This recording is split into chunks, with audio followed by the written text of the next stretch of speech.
Philippines 2012. At eto na po, malalaman na natin kung sino ang magiging Little Miss Philippines 2012.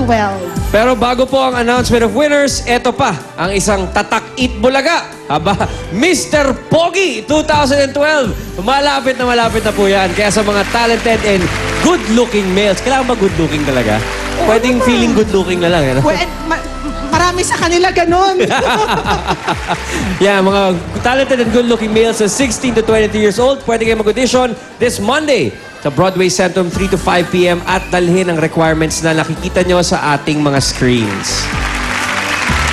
Eto na, Ryan. Eto na, our Little Miss Philippines. Good luck to all Fourth our grand runner-up. finalists. Woo! Good luck, little girls. Little Miss Philippines, fourth runner-up to receive 20,000 pesos cash plus a sas and a trophy.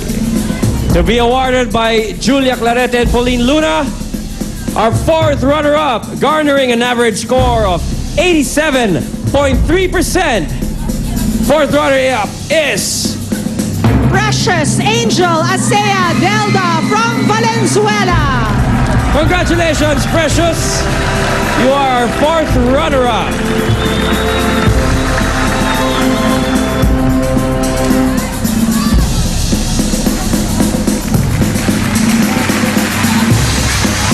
Congratulations, Precious from Valenzuela City. Four Little Misses remain. Next is our Little Miss Philippines third runner-up to receive 25,000 pesos cash plus a sash and a trophy to be awarded by our EB Dabarkads Michael V and Dr. Lilian Wadjo. Here we go. Here we go, our third runner-up, garnering an average score of 90.60%, is none other than Gian Marie Crisostomo from UAE. Congratulations, Gian!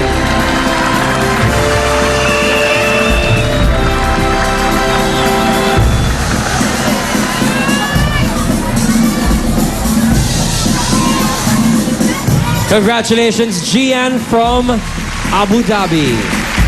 Now, we have three Little Misses to go, and our second runner-up will receive 30,000 pesos cash plus a sash and a trophy to be awarded by Miss Eugene Domingo and Michael V. Here you go! Second runner-up with a score of 91.60%.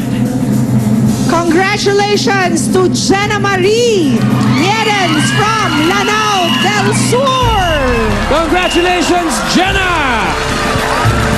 Congratulations from Lanao del Sur. Dalawa na lang! Dalawa na lang ang natitira sa ating mga Little Misses. Sino kaya kana Riza at kana Maria Francesca ang mapipiling Little Miss Philippines 2012? As with all beauty pageants, babasahin ko po muna ang ating first runner-up. Ang matitira will automatically become our Little Miss Philippines 2012. Eto na po.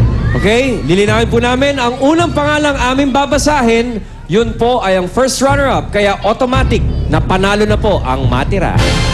Ay, sa'yo pala yan.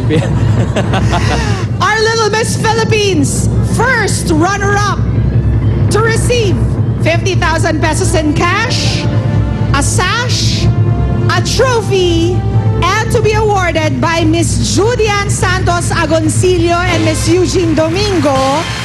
Miss Eugene Domingo Agoncillo din daw.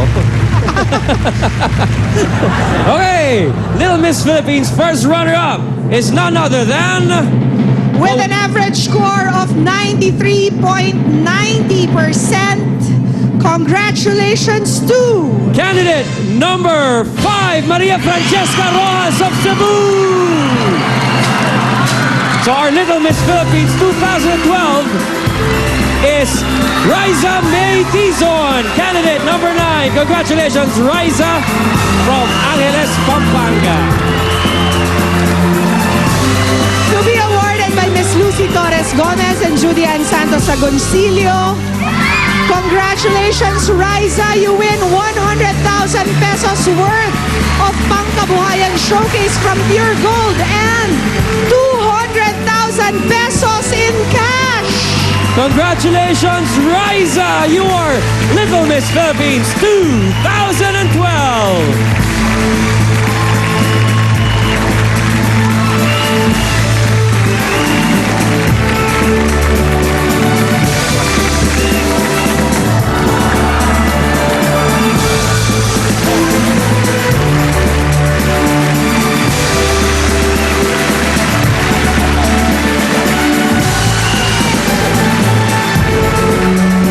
At maraming salamat din po sa lahat ng mga little girls na sumali dito sa aming search for Little Miss Philippines 2012. Ito po ang Little Miss Philippines 2012. Hatid sa inyo ng Vaseline Milk Nutrient Shampoo, Star Margarine Vanilla at Pure Gold. Thank you for watching Eat Bulaga sa Lunes. Pagpatakbo na alas 12, sama-sama ulit tayo sa isang masayang tanghalian dito sa Eat Bulaga! Congratulations, Riza! Congratulations, Riza!